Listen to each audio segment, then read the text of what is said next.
Welcome to Beyond Appearances, True Righteousness versus Tradition. I'm Chloe, your host, and I'm really excited to dive into today's conversation with our insightful guest. Thanks, Chloe. It's a pleasure to be here. I'm Alex, and I'm looking forward to exploring this topic with you.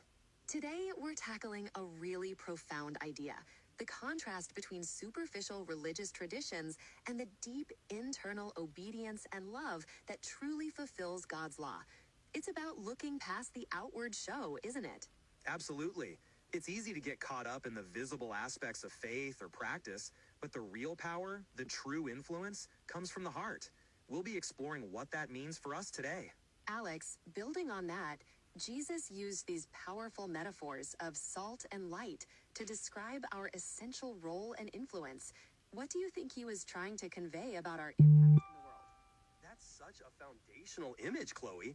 Salt, historically, was for preservation and flavor, and light, of course, for guidance and visibility. It really speaks to the idea that our presence, our very being, should have a tangible, positive impact on the world around us. So it's not just about existing, but about actively shaping and preserving, right? Like a city on a hill that can't be hidden, always visible and impactful. Exactly. And it's not just about what we say, but what we do. The source text mentions 1 Peter, emphasizing that our actions, especially in times of adversity, are where our true influence shines through most powerfully. That brings us to the contrast with tradition. Jesus came to fulfill the law, not abolish it. Yet the Pharisees often miss the point with their focus on ritual. How did their approach differ from this light and salt influence? Well, the Pharisees, were so caught up in external compliance, in the letter of the law, that they often overlooked the spirit of it. Their traditions, while perhaps well-intentioned, sometimes voided the abundant life God intended, focusing on outward show rather than internal obedience and love. It sounds like they were trying to be light, but perhaps without the salt, lacking that preserving internal quality. And this distinction leads to different types of disciples, doesn't it? It absolutely does. The text talks about the least, the greatest, and those who cannot enter. The least, for instance, might have minimal influence because their actions don't align with their beliefs or God's commands. And the greatest, then, would be those who truly embody that internal obedience? Precisely. The greatest maximize their influence through genuine service and example, living out their faith from the heart. Their actions naturally lead others to glorify God. And then there's the stark warning about hypocrisy, which, as we see with the Pharisees, can completely destroy influence. That's right. Hypocrisy is the antithesis of true influence. It's like a light that flickers out, or salt that loses its flavor. It prevents not only personal entry into the kingdom, but also hinders others from seeing God's glory through us.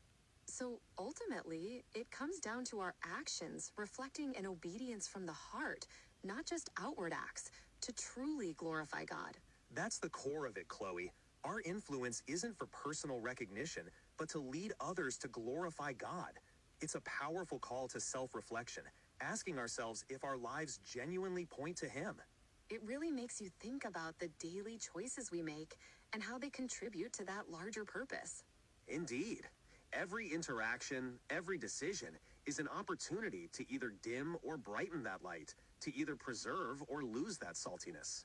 And it's a continuous process, isn't it? Constantly striving for that internal alignment. Absolutely. It's a lifelong journey of cultivating a heart that truly seeks to obey and love, moving beyond mere external compliance. That's a beautiful way to put it, Alex. This whole conversation really brings us back to our initial point, doesn't it? It's about moving beyond just the outward show and truly cultivating that internal obedience and love. It does, Chloe. And ultimately, it's about ensuring our lives, our actions, and our hearts genuinely reflect God's glory, making us that salt and light in the world rather than just going through the motions. Absolutely. A powerful reminder for all of us. Thank you so much, Alex, for sharing your insights on Beyond Appearances, True Righteousness versus Tradition.